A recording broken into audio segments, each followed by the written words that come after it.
A New York City man released from jail after beating another man to death with a tire iron. And there's more. His charges now have been reduced. But before you judge, listen to why he beat the man to death. Take a look. Chilling video of a man beating to death an accused would-be rapist with a tire iron. Yes, police say on Monday night, the man's wife, Nene Gale Diallo, at home with her sister, heard a knock on her apartment door. She says this man, Earl Nash, forced his way in and tried to rape her. He had with a chair. He threw her on the floor and everything for like 20 minutes. The fact that my aunt was there made it like a little easier for her to fight him off. So it was like a 2-on-1. Miraculously, Diallo managed to get in contact with her husband, a cab driver, who rushed home and just barely caught Nash as he got off the elevator.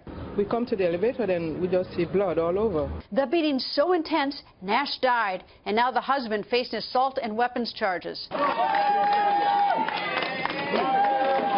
Today, supporters rallying around Diallo, even showing up at the courthouse to greet him as he was released without bail.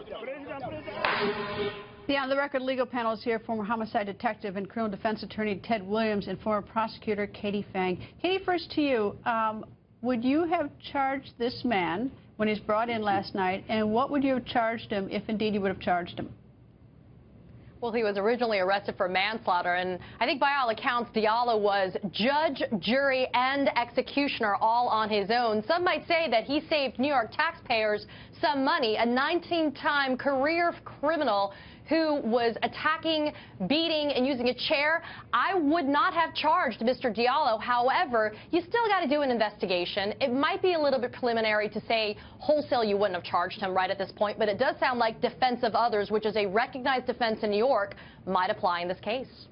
All right, Ted, would you have charged Diallo? No, I would not have charged Diallo. At some stage here, it's unfortunate that anybody dies, but I would have given Diallo a medal at some stage. The bottom line is, I think the prosecutors could have investigated this, Greta, and they could have then taken it to a grand jury. I don't think that they had to charge this man at this stage. Where do you draw the line, though? I mean, it's like, you know, at some, I mean, you know, I understand defense of others, and I've raised it as a defense lawyer, but he made himself the judge and the jury and the executioner. Where do you draw that line? Greta, you draw the line with what was going through his mind, the heat of the moment, what had taken place. He learns that his wife has been allegedly raped, just about slapped around. He gets upstairs there with a tie iron. He sees this guy with his shirt off going in the elevator. He goes after him. You draw the line also with the fact that self-defense may very well be in play here. Do you have self-defense, Katie, with someone, one has a tire iron and the other does not? I'm not defending this guy, this rapist at all. Don't get me wrong, but you know, one has a tire iron, one does not. Well, it's a reasonable person standard that has to always be applied. And so you're right, Greta. Was it reasonable for Diallo to take the actions that he did? And if you look at the video surveillance footage, he doesn't really do any investigation, does he? I mean, as soon as he sees Nash get into the elevator, he whips out the tire iron and starts beating him.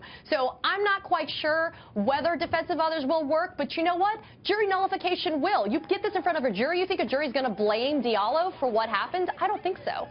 And I don't either. And I'm always sort of playing devil's advocate with you because, you know, when I look at this, I think, I feel the same way everybody else does about this. But the prosecutor's job is a little different. It's not to feel sort of the emotion that we do. Well, it certainly is. But I agree with you and Katie here. There's absolutely, given the facts of this case, you take that before a jury, they're not going to convict this man in New York. As a matter of fact, this guy was a career criminal. Now, of course, Diallo did not know that at the time, but when he beat him with that tie iron, he didn't know this guy was armed or what was going on. And the fact that he's half-dressed corroborates the issue that he was trying to rape someone. Anyway, give the man a medal.